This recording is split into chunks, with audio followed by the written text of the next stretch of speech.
I want to ask too about something else that you're admirably vocal about. And you have talked about in various contexts the struggles that you've had in trying to get pregnant. And I wonder what has been the motivation for you for being public about that sort of thing? I think I know, but I'd love to hear your perspective on that. And again, I just want to praise you for talking about those sorts of things publicly because I think it helps a lot of people. But as you, Parker, experiencing that sort of thing in your life and talking about it, what was that experience like for you? And did it help other people?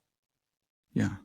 Yeah, man. So, I hate small talk. I can't do it. And some of that's the weird philosopher in me. Some of it's natural, right? Because I'm like, let's talk about cool stuff. I have a bunch of weird turtles in my basement and stuff. They're endangered species. Let's talk about those instead of just the bears. But also some of it's my being malformed by studying analytic philosophy, and that's part of it too. But if someone asks me how I'm doing, I feel like it's really hard for me to say yes or say good if it's not good. It just is. I could, but I'm also like, you asked. I know that this was probably not real, but you did ask me. So that does have meaning, and I'm going to tell you, not great. So in just being honest with like, hey, things are pretty bad, dude. I kind of want to like die today. I wish a meteor would hit me. I don't want to like off myself. I don't want to like commit suicide or anything, but if a truck hit me today, I think I'd be okay with that. Um, just being like, I'm not doing well. I need help. And they're like, why? What's going on? And I'm like, my wife is struggling with infertility. She has a particularly difficult form of PCOS, polycystic ovarian syndrome. Hers is like the skinny one or whatever they call it. A lot of Olympians have this because it gives you more androgen, and so you get like my wife's pretty jacked. She's got big old shoulders. She's tiny, but she's got guns. A lot of female athletes have this, and I'm like, really? Like, I know so many athletes. I went to a Division I wrestling program. I know a bunch of these girls. I know a bunch of the gymnasts and stuff. Like, you're telling me they all like have this and no one talks about it? This is crazy. I work with athletes in a ministry, so I just realized like so many more people have this, and then other forms of PCOS, and then on top of that, they have. Dude, so many ladies have so many problems where they can't get pregnant and they don't talk about it because there's all this like shame. I'm not going to be the one to make them talk about it, but I would love for other people to be sensitive about it. I would love for pastors to know that a good portion of their congregation is probably struggling with infertility. So when they use father analogies over and over and talking about like that's the purpose of humanity, like, can you stop? Can you just be sensitive to it? At least say like, I understand that people are struggling with it and this is not part of God's good plan, and do a sermon on that every now and then. We have examples of barren women and God opening up the womb, but are there examples of them never being fulfilled? Like, some people just aren't going to have that fulfilled, and a lot of Christians will say, just adopt. Why don't you just adopt? Like, yeah, I want to adopt, dude, but you have kids. Why didn't you just adopt? There's some weird existential stuff that happened to me where I'm like, if I can't pass on my genes, then what's the point of this? I'm like, that's so weird. That doesn't feel like me. I didn't think that was me. But I'm like, I don't want to study philosophy anymore. I don't want to study theology. Like, I don't care about any of this because I'm not going to be able to teach anyone this stuff. I'm not going to be able to pass on. Like, what's the point of saving up a bunch of money if I'm just going to die and it's gone? I want to care for my wife, but like, we're not going to be able to like replace ourselves. What the heck, dude? I'm not going to get to spread my genes down the.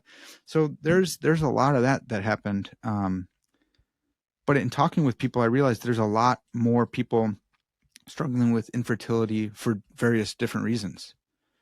Sometimes it's the guy's problem on their side of things. Sometimes it's both. And so just being more vocal about it was out of necessity because I have a really bad poker face.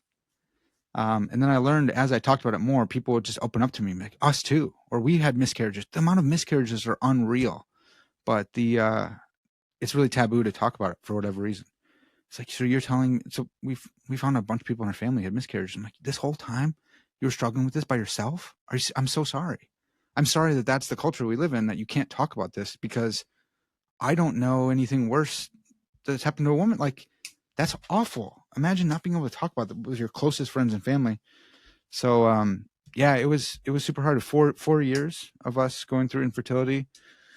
We ended up going, we tried a bunch of different solutions or whatever, but we ended up doing IVF, and that was a whole mess because some IVF people are like, we're going to make 20 embryos. And I'm like, no, I study philosophy of mind and theology. I can't let you do that.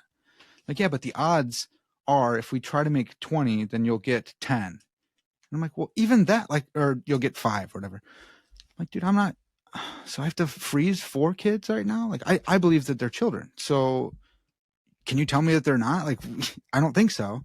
So we went back and forth with our specialist for like a year and a half, and finally they agreed to what I wanted to do, and not make a bunch of embryos, not be, just freezing a bunch of kids. That I'm like, dude, what if my wife dies in childbirth, and now I have 6 what I think are my kids in a freezer, and I can't get to them?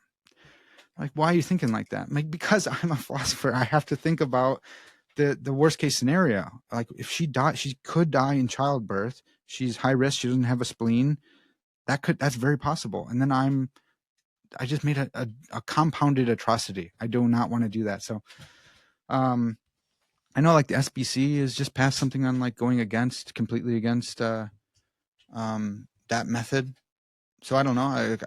If Christians have questions about that, you can hit me up for sure. Like, I'll help you walk through that and think through that. There's a way to do it, and it's not very probable that it's going to work, but it worked for us, and the Lord is sovereign even over that. But if you're going to do IVF, like, you have to do it as a Christian as well, if you can. I think you can, but it's not very probable that it's going to work out. Thankfully, the Lord used it as a secondary means to bring us about a little beautiful child. So if you're struggling with infertility, I understand it's hell. It's the worst. It's really, really awful, especially if you're a woman. Like, I don't understand that side of it, but I've seen it. My wife, like, tearing her hair out, literally. So I get it. If you're a pastor listening, or if you're like, if you have someone in your family struggling with it, just know it's way harder than they're letting on. Holidays are super duper tough. My wife would always get her time of the month during a holiday when all of the kids are around.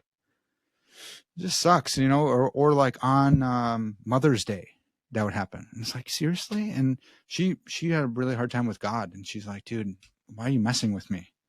And dude, I'm a Calvinist, so I'm like, he's working. Of course he's working. I understand that. And now we look back, but I'm like, you should journal this and think about this, and then you can see the answered prayer as well. Like, look, he brought us through this. So I get it, dude. It brings up weird existential feelings that you don't really think about, especially in this country at this time, when we're like, dude, I can just watch Star Wars all day. And then you have this, and you're like, oh, there's more to life than Star Wars, dude. Holy cow. And I now have this deep unfulfilled desire, and it's really, really, really hard. Yeah. I so appreciate you sharing that. I know a lot of people who are and are not going through the same thing are going to appreciate you sharing that story, because, as I said, it's just not something that you hear a lot about. Yet there are reminders everywhere in culture about the parent child relationship. It's just absolutely inescapable. And when that's top of mind, I can just imagine the psychology of what that brings up internally. But thanks for sharing that. It's an obvious case where your thoughtful ethics informed a lot of the decisions happening at that point. So yeah, I commend you for talking about